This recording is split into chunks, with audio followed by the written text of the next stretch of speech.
Hello, hello! Bienvenue sur Jésus Talk, votre rendez-vous d'échange hebdomadaire. Bienvenue dans Jesus Talk, le podcast chrétien où ça parle de Jésus, de foi, de la vie et de tout ce qui fait vibrer nos cœurs chrétiens. Aujourd'hui, nous nous aventurons dans le vaste monde des relations et de l'amour, pour explorer les subtilités qui se nichent au sein du couple, de la famille et de l'amitié. Donc, peu importe que tu sois en couple ou célibataire, ce sujet va forcément te parler. Nous avons tous une perception de l'amour et des relations, et nous mettons en pratique, consciemment ou inconsciemment d'ailleurs, ce que nous connaissons ou désirons. Mais que dirais-tu de regarder ce sujet à travers les yeux de Dieu lui-même, celui qui incarne la définition même de l'amour et accorde une attention particulière à nos relations? Et pour aborder ce thème, je suis ravie d'être accompagnée aujourd'hui. Nous sommes 3 femmes réunies par notre amour pour Jésus et notre désir de vivre pleinement selon ses enseignements. Pour préserver notre intimité et permettre une concentration totale sur le message, nous avons choisi de rester anonymes. Et en vrai, le plus important, ce n'est pas nous, mais Jésus, parce que c'est lui le boss. Ce sujet est tellement intéressant que nous l'aborderons en 3 parties, pour en perdre aucune miette. Et nous verrons quelle est la définition de l'amour selon Dieu, comment Dieu aime les couples et surtout comment Dieu accorde une importance à toutes nos relations, qu'elles soient amoureuses, amicales ou familiales. Nous verrons également toutes sortes de conseils et d'astuces pour notre vie de couple, de foi et de vie tout simplement. Alors let's go, on commence tout de suite avec cette première partie. Les filles, vous allez bien ? Coucou, ça va et toi? Comment ça va?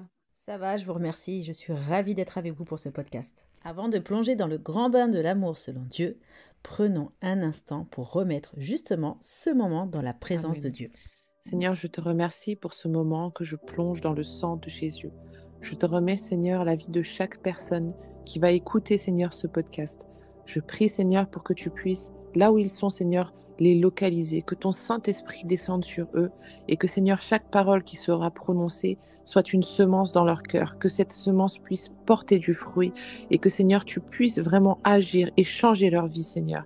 Que vraiment, Seigneur, tu puisses mettre également les mots dans notre bouche pour que chaque mot que nous allons dire puisse être une puissance, Seigneur. Je prie, Père éternel, mon Dieu, mon roi, pour ce moment. Je te remets chacune des personnes qui va écouter ce podcast. Sois avec eux et montre-leur que chaque jour tu es avec eux parce que tu dis 365 fois dans la Bible, ne crains rien. Donc Seigneur, nous ne voulons pas craindre et nous te remettons vraiment nos vies entre tes mains parce que nous savons, Seigneur, que tu es avec nous tous les jours jusqu'à la fin. Dans le nom de Jésus. Amen. Amen. Nous sommes dans un monde où les ruptures et les relations éphémères sont plus fréquentes que les playlists Spotify et où le mariage semble moins cool qu'une soirée Netflix. Bref, l'amour ressemble de moins en moins à un conte de fées. Et vous les filles, qu'est-ce que vous en pensez ? L'amour est un conte de fées ou un horrible cauchemar ? Alors c'est une très bonne question. En ce qui me concerne, je suis passée d'un horrible cauchemar à un conte de fées. C'est-à-dire qu'il y a eu un avant et un après Jésus. Et avant Jésus, justement, c'était un cauchemar. C'était des relations catastrophiques. C'était des relations qui m'ont brisée, qui m'ont détruite. Et grâce à Dieu, j'ai rencontré mon mari et aujourd'hui, c'est un conte de fées au point où je me dis, mais punaise, pourquoi je ne me suis pas mariée avant? Bien sûr, ça ne veut pas dire que tout est rose, qu'on marche sur des nuages, que quand on s'embrouille pas ou alors qu'on n'a pas de problème ou quoi. Non, pas du tout. Ça ne veut pas du tout dire ça. Comme tous les couples, on a nos chamailleries. Comme tous les couples, des fois, il laisse traîner ses chaussettes et ça me rend ouf. On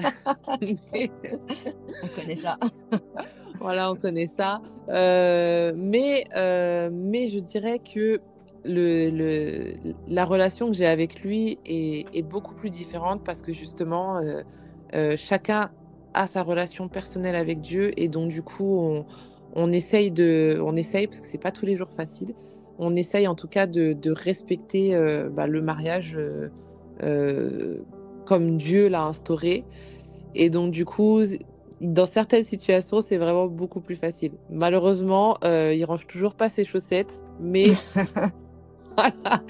Sur d'autres choses, c'est vraiment beaucoup plus facile de faire avec Dieu. Donc, ouais, ça, c'est un conte de fées. On va prier pour que il puisse finir par ranger ses chaussettes. On croit que le Ouais. Saint-Esprit peut changer les gens. Ah oui, il faut, parce que là, des fois, je rentre dans la chambre, je suis vénère. Genre, je vois les choses comme ça, je me dis, punaise. Propre aux hommes. Oui, je crois qu'ils sont tous pareils. On sait que la culture et la société influencent beaucoup notre façon de voir l'amour. À votre avis, est-ce que ça affecte notre vision de l'amour par rapport à celle que Dieu nous montre? Alors moi je dirais que oui, complètement. Pour mon expérience personnelle, en tout cas, donc mon mari et moi, en fait, on est ensemble depuis un certain temps, hors mariage. Enfin, on était ensemble depuis un certain temps hors mariage. Ça faisait un certain nombre d'années. Et en fait, dès le début de notre relation, pour lui, c'était juste hors de question le mariage.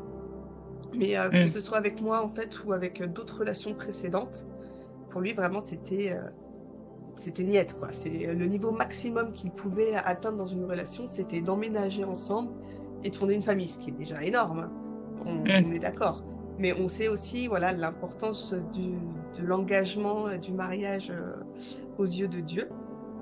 Et voilà, et lui, il avait vraiment un blocage total. Et en fait, ça, c'était ce blocage-là, il venait vraiment de tout ce qu'il avait pu voir depuis son enfance, les différents exemples de mariage raté, de famille ratée même, j'ai envie de dire.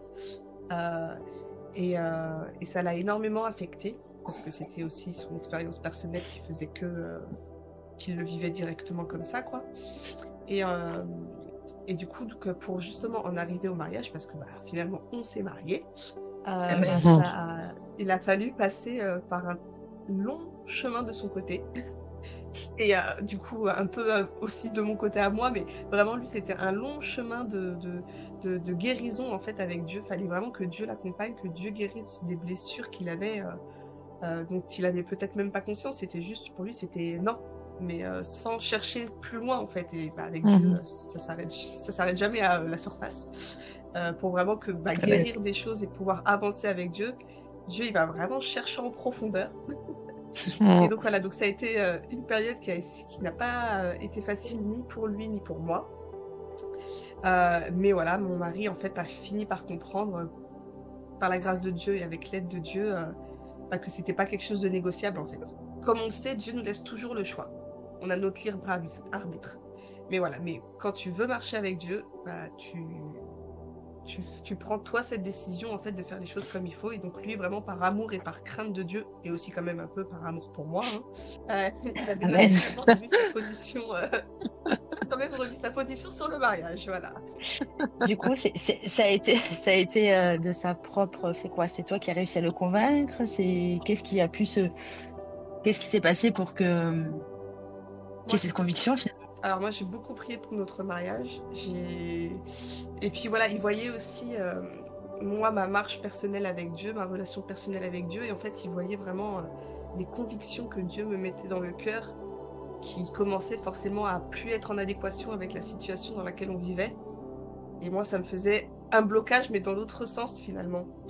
Et donc au bout d'un moment on est arrivé vraiment à un carrefour de nos relations où on s'est dit en fait il faut qu'il se passe quelque chose. Donc faut vraiment, voilà, je lui ai dit, écoute, c'est à toi de réfléchir, de voir ce que tu veux faire, de vraiment demander à Dieu c'est quoi sa volonté pour toi et pour nous, en fait. Et donc, grâce à Dieu, la décision a penché sur le mariage. Comme quoi, Dieu fait des miracles. C'est clair. Franchement, c'est clair, vraiment, parce qu'après X années non, voilà. Alors oui, nous-mêmes, nous avons été témoins d'ailleurs de ce discours où il était très clair et très ferme sur sa position, que le mariage était absolument inconcevable, inenvisageable. Et lorsque le Seigneur avait donné cette prophétie que vous vous marierez, il en riait. Ça nous faisait rire aussi. Et toi, tu t'es accroché à cette prophétie que tu as gardée dans ton cœur, et surtout que tu as mis en action dans la prière. Tu as été une femme de foi. Tu as prié pour que ça arrive, que cette prophétie s'accomplisse. Et aussi par tes actions, tu as mis donc clairement ta foi en action avec des décisions, des attitudes, des comportements qui ont changé aussi dans votre relation, qui ont fait que tout a été porté jusqu'au mariage, parce que Dieu a béni et surtout parce que Dieu a touché son cœur, mais pas touché pour le convaincre de se marier uniquement, mais toucher son cœur pour avoir d'abord une relation entre lui et Jésus, qui aussi a transformé son cœur. Mais il n'y a pas que les hommes qui n'aient pas forcément envie de s'engager ou qui ont peur du mariage. Il n'y a pas que les hommes qui refusent tout engagement. Il y a des femmes aussi. Oui, je confirme. J'ai fait partie de ce lot de femmes qui ne couraient pas du tout après le mariage. Disons que c'est un peu ce qui s'est passé. Enfin, moi, c'est un peu la situation inverse. C'est-à-dire que voilà, j'avais envie de cette journée où voilà, tu portes une grande robe, tout ça et tout. Mais en fait, je voulais juste vivre la journée. En soi, tout ce qui suivait, ça m'intéressait pas du tout.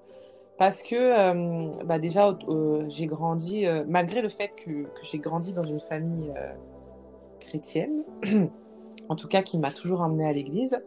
Donc, on avait les enseignements et tout ça. Oui. On avait les enseignements et tout ça, mais donc ça veut dire que depuis petite, en fait, j'ai grandi dans cet enseignement-là de il faut se marier. Et même moi qui suis de culture africaine, le mariage, c'est hyper important. C'est tellement important dans les cultures africaines que en fait, tu peux avoir une bonne situation, tu peux avoir un travail excellent, avoir énormément d'argent. Si t'es pas marié, il te manquera toujours un truc. Disons que c'était un peu vu comme le Graal de la vie, quoi, d'être marié. Et en fait, moi, ça me faisait pas du tout rêver parce que autour de moi, j'ai vu des personnes divorcées, j'ai vu l'état dans lequel ça les a mis. Ça me donnait pas du tout envie. J'entendais plusieurs fois, mais même à l'église, ouais, c'est dans le mariage que tu te convertis vraiment. Alors, moi qui avais déjà, voilà, j'avais pas forcément envie de rentrer dans un truc où je savais que j'allais encore souffrir. Pareil, il y avait ce proverbe-là que j'entendais souvent, enfin proverbe, je vais dire adage parce que c'est pas dans la Bible, mais il y avait cet adage-là qui disait l'amour rend aveugle, le mariage rend la vue. Comment dire?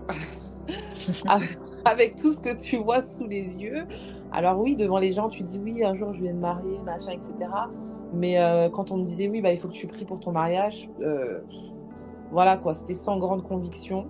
Et justement, ouais, moi ça a été un grand travail, ça a été ouais, franchement, Dieu il est parti en profondeur, vraiment des blessures les plus profondes que moi-même j'ignorais, ou en tout cas que je ne voulais pas voir.